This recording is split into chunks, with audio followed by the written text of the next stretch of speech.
आप देख रहे हैं अमेज नाउ। गंगा, यमुना, राप्ती और गोमती के तटवर्ती इलाकों से खबरें आप तक। नमस्कार, सत्य घटना के नए अंक के साथ मैं सोनी निगम। सत्य घटना में पहले मुख्य समाचार। गोरखपुर के तिनुआ गांव में हुए डबल मर्डर मामले में 4 आरोपी गिरफ्तार। भाजपा नेता की पत्नी और बेटी अभी भी गंभीर। नवागत जिलाधिकारी विजय किरण आनंद ने गोरखपुर का किया कार्यभार ग्रहण। प्रतापगढ़ में एम्बुलेंस चालकों ने दी आत्मदाह की धमकी। और सिद्धार्थनगर में चुने गए पंचायत सदस्यों और ग्राम प्रधानों का हुआ सम्मान। अब सत्य घटना विस्तार। गोरखपुर के हरपुर बुधहट के तिनुआ गांव में मंगलवार की शाम भाजपा नेता परशुराम शुक्ला के परिवार में मौत का तांडव खेला गया था। 2 मौतों के अलावा भाजपा नेता की पत्नी और बेटी पूरी तरह घायल थी। सूचना मिलते ही पूरे गांव को पुलिस छावनी में तब्दील कर अधिकारियों ने जैसे तैसे हमलावरों की गिरफ्तारी की। एसएसपी गोरखपुर ने गुरुवार की सुबह 4 हमलावरों की गिरफ्तारी की सूचना दी है। पटीदारी के भाई और उसके परिवार ने भाजपा नेता के घर पर धावा बोल दिया और उनकी 70 वर्षीय मां और 1.5 साल के उनके मासूम बेटे की फावड़े से सिर और गर्दन पर वार कर हत्या कर दी थी। चीख पुकार सुनकर बचाव करने आई भाजपा नेता की पत्नी और 10 साल की बेटी को भी आरोपी और उसके परिवार वालों ने सिर पर फावड़े से वार कर गंभीर रूप से घायल कर दिया है। परशुराम शुक्ला किसी काम से लुधियाना गए हुए हैं।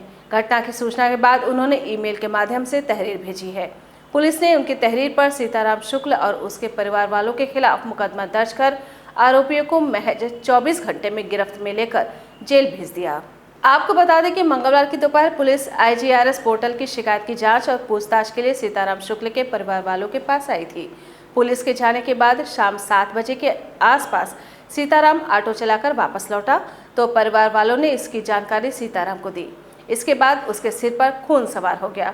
सीताराम और उसके परिवार वालों ने फावड़ा लेकर भाजपा किसान मोर्चा के जिला कमेटी के सदस्य और पट्टीदार के भाई परशुराम शुक्ल के घर धावा बोल दिया था। घटना को अंजाम देने के बाद सीताराम शुक्ल और उसके परिवार वाले फरार हो गए। वरिष्ठ पुलिस अधीक्षक दिनेश कुमार प्रभु के सख्त निर्देशन पर हरपुर बुधहट पुलिस हरकत में आई। क्राइम ब्रांच व SOG के सहयोग से 4 आरोपी को दबोच कर जेल भेज दिया गया। SSP ने बताया कि परशुराम लुधियाना में है। उनके ईमेल द्वारा भेजी गई तहरीर के आधार पर मुकदमा पंजीकृत कर लिया गया है। एक 65 वर्षीय बुजुर्ग महिला एवं 21 महीने के बालक को सगा पटीदार सीताराम एवं उनके परिवार द्वारा फावड़े से मार के हत्या करना एवं उनके जो घर के महिला एवं एक बच्ची को घायल करने के संबंध में कल एक मुकदमा हरपुर बुधहट में लिखा गया है, जिसमें सीताराम एवं उनके परिवार के कुल 5 लोग नामजद किए गए हैं। हरपुर बुधहट पुलिस ने तत्परता से कार्रवाई करते 5 को गिरफ्तार कर लिया है। जो बॉडी है इसको पोस्टमार्टम है तो भेजा गया है, पोस्टमार्टम के लिए इंतज़ार हो रही है। इनकी लिखापढ़ी जारी है और NSA के तहत कार्रवाई करने है तो मेरी तरफ से पूरा निर्देश दे दिया गया है। आगे की सुरक्षार्थ तो वहाँ पे फोर्स भी तैनात कर लिया गया है। साक्ष्य के आधार पर विधिक कार्रवाई की जा रही है। नवागत जिलाधिकारी विजय किरण आनंद ने गोरखपुर ट्रेजरी ऑफिस पहुंचकर बुधवार को चार्ज लिया। उसके बाद विभाग के सभी अधिकारियों के साथ कलेक्ट्रेट सभागार में बैठक करके एक दूसरे का परिचय जाना और शासन की मंशा के अनुरूप अधिकारियों व कर्मचारियों को कार्य करने का निर्देश दिया। मीडिया से बात करते हुए नवागत जिलाधिकारी विजय किरण आनंद ने कहा कि मुख्यमंत्री द्वारा जो विकास कार्य कराए जा रहे हैं उसकी प्रगति की समीक्षा की जाएगी और कार्यों को जल्द से जल्द पूरा करने के लिए कार्यदायी संस्था को निर्देशित किया जाएगा। कार्यालय पर आने वाली फरियादियों की समस्याओं को सुनकर उसका निदान करने का पूरा प्रयास होगा। अधिकारियों को निर्देशित किया गया है कि वो घटनास्थल पर जाकर मौके पर निरीक्षण करें और अवैध कब्जाधारियों को हटाया जाए। भूमि विवाद से संबंधित मामलों में पुलिस और राजस्व टीम के साथ समन्वय स्थापित करके कार्य किए जाएंगे।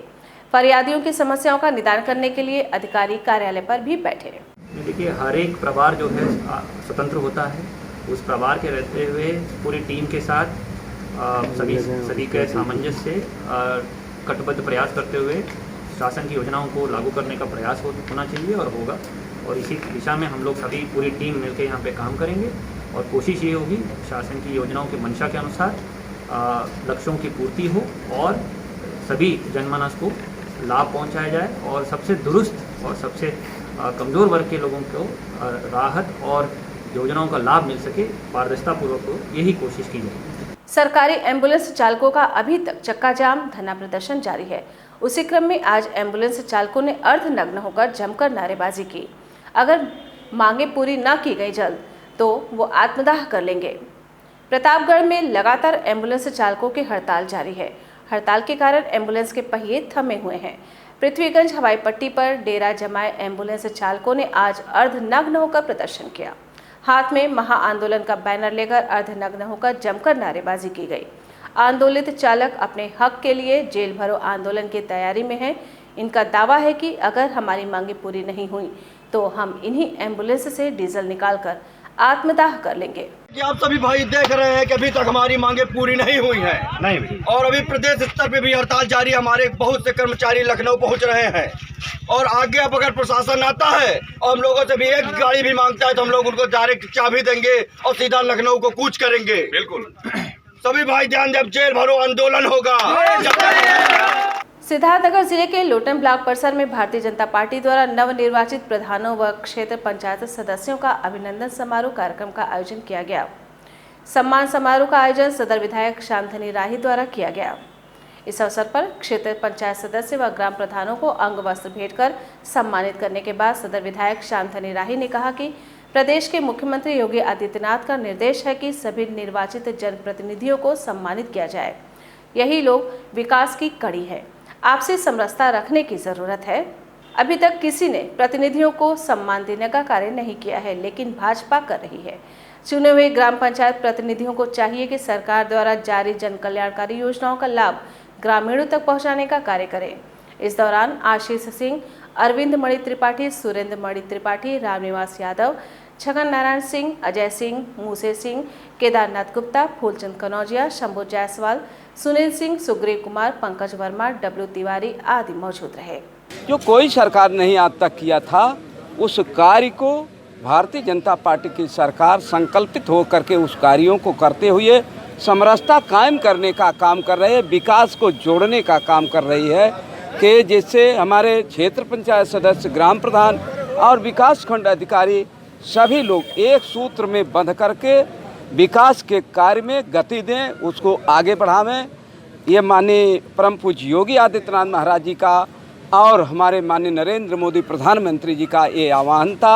विश्व हिंदू परिषद बजरंग दल गोरखपुर महानगर दक्षिण के अंतर्गत दीनदयाल नगर प्रखंड बैठक की शुरुआत कॉमर्स हब कोचिंग मोहद्दीपुर में विश्व हिंदू परिषद के गोरक्ष प्रांत के उपाध्यक्ष डॉक्टर आर.पी. शुक्ल एवं बजरंग दल के प्रांत सह संयोजक दुर्गेश त्रिपाठी, कार्यक्रम संयोजक एवं सह संयोजक बजरंग दल नवीन चंद द्वारा द्वीप प्रज्वलित कर हुआ।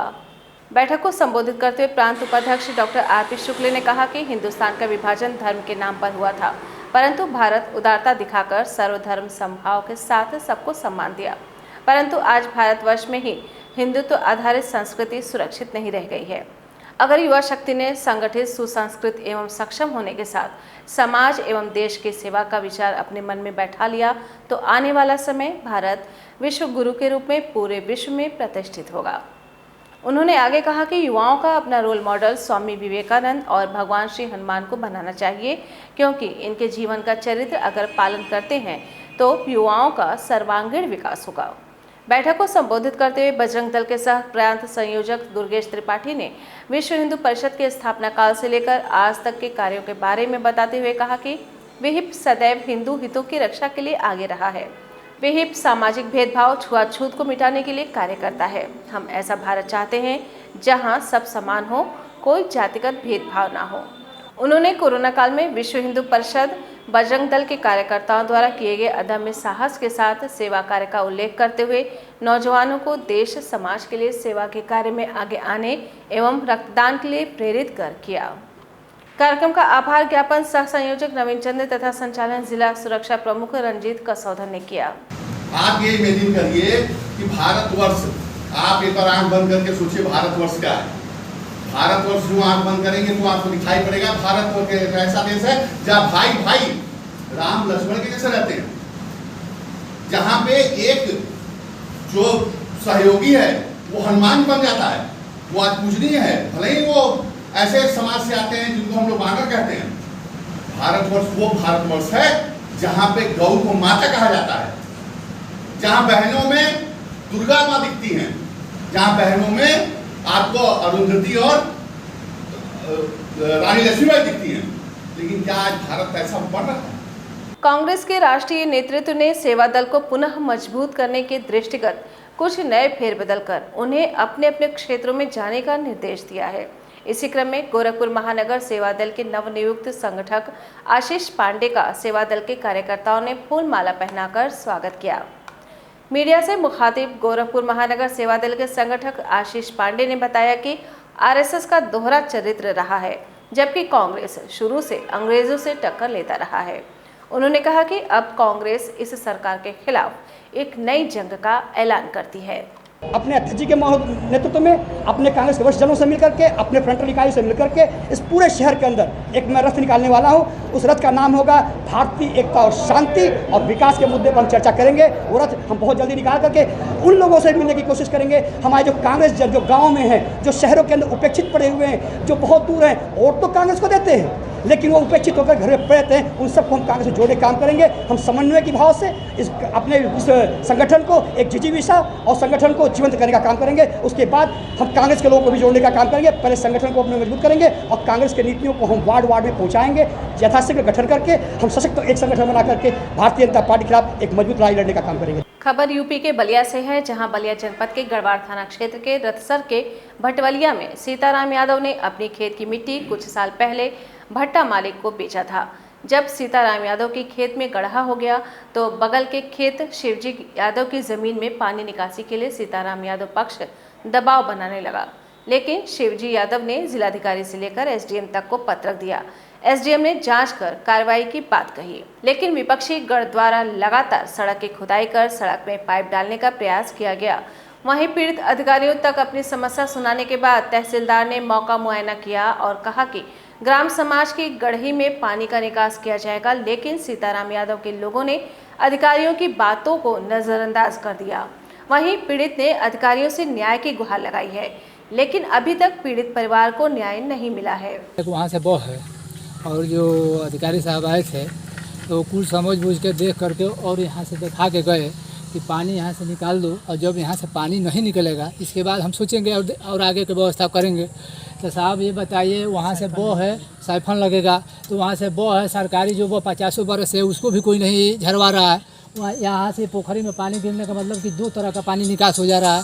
उधर सड़क पे उधर पुल है वो निकास हो जा रहा है और इधर से भी कुछ चल जा रहा है। तो दोनों तरफ पानी जब बंटवारा हो जाता है तो इधर का किसान का बचत हो जाता है, और टोटल पानी यहाँ से खुल जाए तो इधर का किसान यहाँ से घरवारी भीड़ तक जितना है सबका एकदम पहट हो जा रहा है। तो बताइए गरीब आदमी हम लोग कहाँ से आएगा तो जिया का हम लोग का चलेगा है? तो ये लोग बरियाई कर रहे हैं कि नहीं इसमें साइफन लगेगा या और मारने का धमकी, और बोलो तो झगड़ा, तो कौन हम लोग कहाँ बरियार आदमी। तो हम मऊ जिले के दक्षिण टोला थाना क्षेत्र के गैंगस्टर एक्ट के मुकदमे में आरोपी बांदा जेल में बंद मुख्तार अंसारी के अधिवक्ता दरोगा सिंह ने विशेष न्यायाधीश गैंगस्टर एक्ट की कोर्ट में 4 प्रार्थना पत्र दिए हैं, जिसमें भोजन और तख्त उपलब्ध कराने, उच्च श्रेणी सुविधा उपलब्ध कराने, मेडिकल बोर्ड का गठन कर जांच कराने और टीवी उपलब्ध कराने के लिए कहा गया है।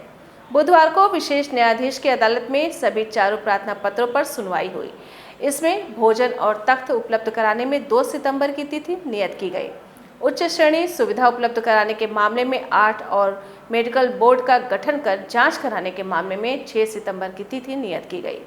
वहीं जेल के बैरक में टीवी उपलब्ध कराने के मामले में जेल अधीक्षक बांदा को आदेश दिया कि जेल मैनुअल एवं समुचित शासनादेश में निहित प्रावधानों में यदि टीवी अनुमन्य हो तो मुख्तार अंसारी के बैरक में टीवी लगवाना सुनिश्चित करे। गैंगस्टर एक्ट में बांदा जेल में बंद मुख्तार अंसारी के 4 प्रार्थना पत्रों पर बुधवार को विशेष न्यायाधीश गैंगस्टर एक्ट रामअवतार प्रसाद के न्यायालय में सुनवाई हुई। विशेष न्यायाधीश ने प्रार्थना पत्र पर मुख्तार अंसारी के अधिवक्ता दरोगा सिंह, विशेष लोक अभियोजक के तर्कों को सुना, साथ ही जेल अधीक्षक बांदा की आख्या का अवलोकन किया। इसके बाद विशेष न्यायाधीश ने जेल अधीक्षक बांदा को आदेश दिया कि मुख्तार अंसारी की बैरक में टीवी लगवाना सुनिश्चित करें। नियम कानून से काम हुआ है और यह शासनादेश है कि प्रत्येक बैरक में टीवी लगाई जाए और उसी शासनादेश के अनुक्रम में माननीय गैंगस्टर कोर्ट महोदय द्वारा माननीय मुख्तार अंसारी की जो बैरिक है उसमें टीवी लगवाने के लिए जेल अधीक्षक बांदा को निर्देशित किया गया है। यह कानून संबद्ध है और जो उत्तर प्रदेश का शासनादेश है उसके तहत। सत्य घटना के आज के अंक में बस इतना ही। तेज सटीक और ताज़ी घटनाओं को जानने के लिए जुड़े रहें अमेज नाउ के फेसबुक पेज, यूट्यूब चैनल और वेब पोर्टल से। नमस्कार।